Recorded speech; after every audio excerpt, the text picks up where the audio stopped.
It was a quiet Thursday night when Clara decided to order food from her favorite Chinese restaurant. She had stayed late at the office, and her fridge was empty. The delivery app showed a wait time of 45 minutes, which seemed reasonable. Clara placed her order and settled into her couch, flipping through channels on TV to pass the time. Half an hour later, her phone buzzed with a notification. "Your delivery is on the way." Clara felt her stomach growl in anticipation. She lived in a high-rise apartment, so she expected to hear the buzz of the intercom soon. But instead, she received another notification. "Your delivery has arrived." Confused, Clara checked the app. The map showed the delivery driver just outside her building, but there had been no call from the lobby. She grabbed her keys and headed to the door, intending to meet the driver downstairs. As she opened the door, she was startled to see a man standing there, holding a delivery bag. He wore a dark hoodie that obscured most of his face, and his eyes were hidden in shadow. "Delivery for Clara," he said in a low, gravelly voice. He handed her the bag, and Clara took it, feeling an odd chill run down her spine. Before she could say anything, he turned and walked away, disappearing into the dimly lit hallway. Clara shut the door and locked it, feeling a strange sense of unease. She placed the bag on her kitchen counter and opened it.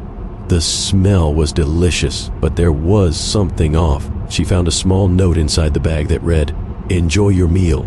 There was no logo from the restaurant, just those 3 words written in red ink. Feeling more unnerved, Clara checked the food. It all looked normal: fried rice, dumplings, and a fortune cookie. She decided she was just being paranoid and sat down to eat. The food tasted fine, but there was an aftertaste she couldn't quite place. It was metallic, almost coppery. She shrugged it off, thinking it might just be a new ingredient or seasoning. As she finished her meal, she cracked open the fortune cookie. Instead of the usual slip of paper, there was another note. This one read, "Check your bedroom." Clara's heart pounded in her chest. She stood up, looking around her apartment. Everything seemed in order, but the note filled her with dread. She walked slowly to her bedroom, her breath catching in her throat. When she opened the door, she saw it immediately.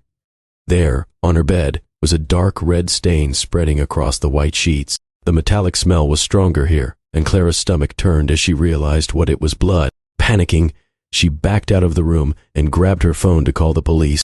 As she dialed, she heard a soft rustling sound coming from the hallway outside her apartment. Clara crept to the door and peered through the peephole. The hallway was empty, but the eerie silence was oppressive. The police arrived within minutes. They searched her apartment, but found no one.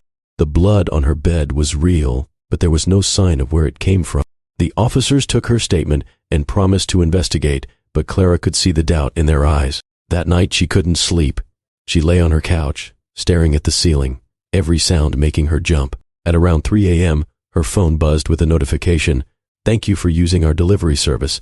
Your satisfaction is our priority." Clara felt a chill run down her spine as she saw the sender's name, Midnight Delivery. She deleted the app immediately, her hands shaking.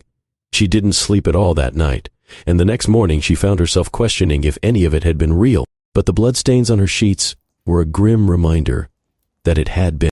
Clara never ordered food delivery again.